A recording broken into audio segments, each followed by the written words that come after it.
Namaskar and welcome. Today we're going to dive into something really profound, a philosophical blueprint for a truly united human society. It's an idea from the book A Few Problems Solved Part 2, and let me tell you, it's a vision that's going to challenge a lot of the ways we think about the world. Right off the bat, we get this bold central claim. Human society is one and indivisible. Think about that for a second. This is the core idea we're exploring today. It's basically saying that all the divisions we see around us, they're not as real as we think they are. So, here's our roadmap for this journey. First, we'll tackle what the book calls the myth of division. Then we'll get into a critique of our modern systems.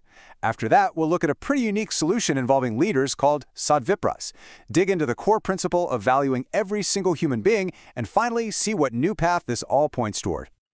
Okay, let's jump right into our first section. I mean, if society is truly one, you've got to ask, right? Where do all these differences we see every day come from? Well, the source text starts by completely dismantling the idea that we are fundamentally divided. According to the book, all of humanity, no matter how we're classified, originates from the exact same stock. This idea of separate, distinct races, the text presents it as a basic misunderstanding of our own shared family history. We all come from the same place. And to back this up, the book takes us on this incredible journey through human evolution. It's like looking at a family tree, but for the entire human species. It shows a clear path from our early ancestors right up to Homo sapiens, the one species that we all descend from today. Okay, so you might be thinking, well, what about all the ways we look different?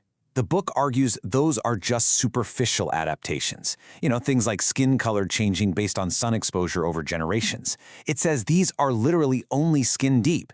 Because underneath it all, the things that truly make us human, love, pain, hunger, our deepest hopes and fears, those are absolutely universal. And this brings us to a huge, crucial question. If we are all fundamentally one family, why is our world so broken, so full of conflict? This next section gets into a really sharp critique of the systems we live in, which the book claims are actually designed to keep us fractured. This is the big paradox, isn't it? If we are one, why do we act like we're not? Well, the source points a finger directly at our social and political systems. Now, this is where it gets really provocative. The source offers a pretty tough critique of democracy as it's often practiced. The argument is that, without a solid moral foundation, it can become a game where leaders exploit divisions just to get elected, often relying on an uninformed public and putting power into the hands of people who, well, maybe shouldn't have it. But it doesn't just stop with politics. The critique goes way deeper, right to our core social values. The book essentially says, we have it all backwards. We celebrate wealth more than a person's inner worth, a fancy title more than a person's character. And in the process, the poor get left behind, and sometimes, abstract rules are valued more than an actual human life. So, after laying out all these massive problems, the book doesn't just leave us hanging. It proposes a pretty radical solution, a completely new model of leadership, one that's designed specifically to heal these deep fractures in society. And the solution revolves around this concept of Sadvipras. So what are they?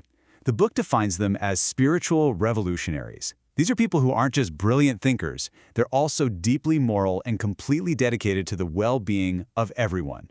Their whole lives are guided by these ethical principles called yama and niyama, codes that emphasize things like truthfulness, self-discipline, and nonviolence. The text lays out their role in 3 clear steps. First, they lay the groundwork. They create the psychological and social environment that makes real change possible. Second, when the time is right, they step up and take on leadership roles. And third, their ongoing mission is simply to protect and ensure the welfare of every single person. And the end game here is huge, a society with no classes, no exploitation. According to this philosophy, this kind of leadership can achieve what other systems can't, because its motivation is totally different. It's not about gaining power for oneself, it's about service to humanity. And this right here, this brings us to the very heart of the whole idea. See, it isn't just about swapping out one set of leaders for another. It's about a massive, fundamental shift in what we, as a society, decide is actually valuable. The book draws a really clear line in the sand here. On one side, you have our current values, which are all about external things, money, power, status. And on the other, you have what it calls human cardinal principles, a value system based on the internal inherent worth that exists inside every single individual. It's a total flip of the script. And this quote from the text just hits so hard. A person who possesses wealth is respected and revered, whereas a person without money is a person honored by none. All virtues follow gold. Wow. Let that sink in. It's a powerful way of saying that we've made money the measure of a person's worth, and that's a huge problem. When you start valuing the human being first, everything changes. Your justice system, for example, wouldn't just be about punishment, it would be about helping people get back on their feet. The source even suggests replacing prisons with reform schools. Now, that term might sound a little strange to us, but the goal behind it is to treat the root causes of crime, like poverty, all based on this powerful belief that no one is worthless, no one is beyond hope. All right, so let's bring all these ideas together and look at the final vision, the new path forward that this entire philosophy is pointing us toward. After all the analysis, all the critiques and solutions, it all comes back to this one beautiful, simple truth. Throughout the world, there is only one race. Its name is the human race. So, the question the book leaves us with is this. What does it really take to build a truly united human society? We've just walked through one really challenging blueprint. It asks us to rethink everything, from our politics to what we value in our hearts. And it also asks us to reflect on one final thought. Society is the collective movement of a group of individuals who have decided to move together towards a common goal. So what should that common goal be? And maybe more importantly, how do we start moving towards it together? Like the video and subscribe to the channel to continue getting similar content.